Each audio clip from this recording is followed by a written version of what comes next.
Hi, Sarah. I hope this helps. Here's problem 33. Y equals negative log base 3 of x plus 2. So hopefully between 33 and 35, I'll be able to also answer your question that you had in your second email. This is how I think about it. The first thing I'm going to do is just think about log base 3 of x. That's what I'm going to think about with my t-chart first. All right, so the way that I do it is I think of 3 to the x. Okay, I think of 3 to the x. This is what I'm thinking in my head. And I think to myself, well, if this was an exponential t-chart, I would be inputting the exponent and outputting the value. Since this is the log and it is the opposite, I'm inputting the value and I am outputting the exponent. So when I make a t-chart, I think about 3 to the negative first power. So negative first power is my exponent, gives me 1/3. Then 3 to the 0 power gives me 1. And then 3 to the first power gives me 3. So that's how I come up with my points. I just think about the base, and I think the powers of the base. And again, this is not my final answer. I am just trying to get a handle on what the parent graph looks like. And the parent graph is y equals log base 3 of x. Bear with me here as I try to plot this with a laptop and not the smartboard. So 1/3 negative 1 is going to be there. Then I have 1, 0. I'm going to try to make those bigger. And then I have 3, 1. Okay, this could potentially be a train wreck. Here we go. All right, you get the drift. Okay, so there's my logarithmic graph. Now, this negative right here means that I am going to have a reflection over the x-axis. So I'm going to take each of those points and I am going to reflect them over the x-axis. So this point right here, that is at 1/3 negative 1, is going to correspond to 1/3 positive 1. This point's going to stay the same. And then this point right here is going to reflect to 3 negative 1. So far, I have the red going on. Now, to your question, do you see how this plus 2 is on the outside?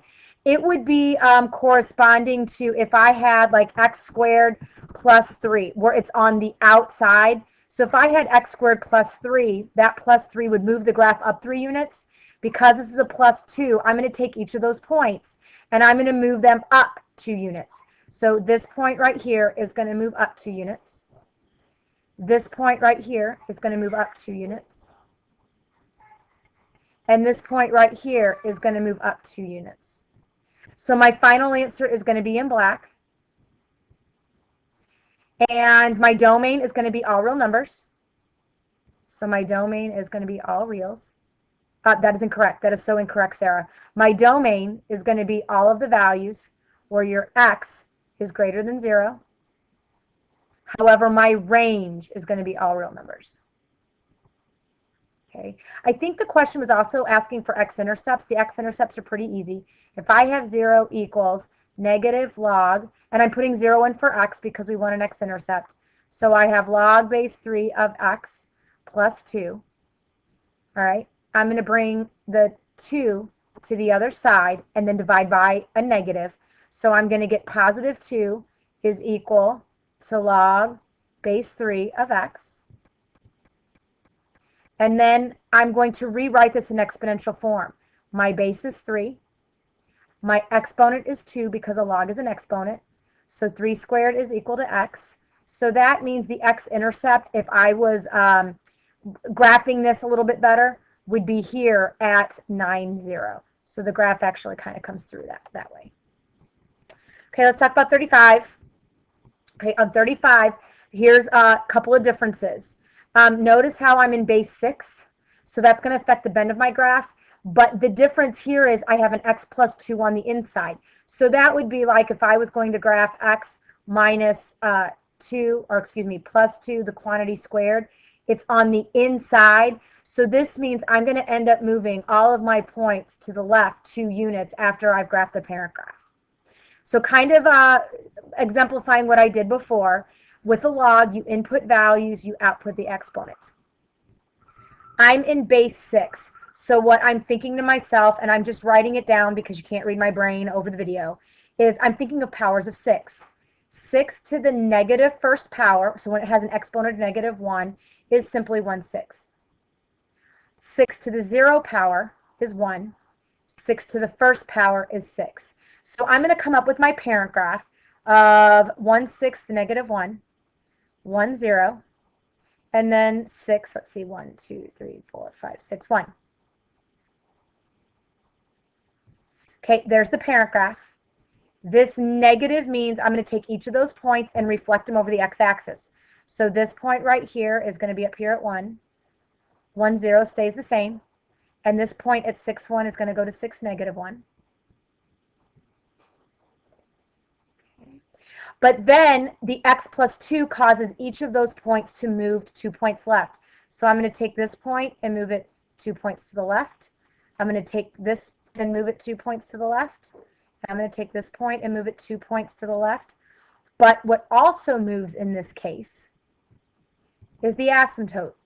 In the previous problem, so if I go back to the previous problem, you still had an asymptote here at the y, hello, that went too many times, here on the y-axis. But the transformation was just an up and down. So moving this up and down really didn't affect my domain or affect where it was located on the asymptote. Here, my asymptote is also going to move 2 units to the left. So my final graphical answer is going to look like this in blue. I know I got that one point kind of close. I think you get the general drift here. It's kind of hard with doing this with your finger on the laptop pad. And so my domain in this case is going to be all the y values, that, excuse me, all the x values that are greater than negative 2. And my range is going to be real numbers.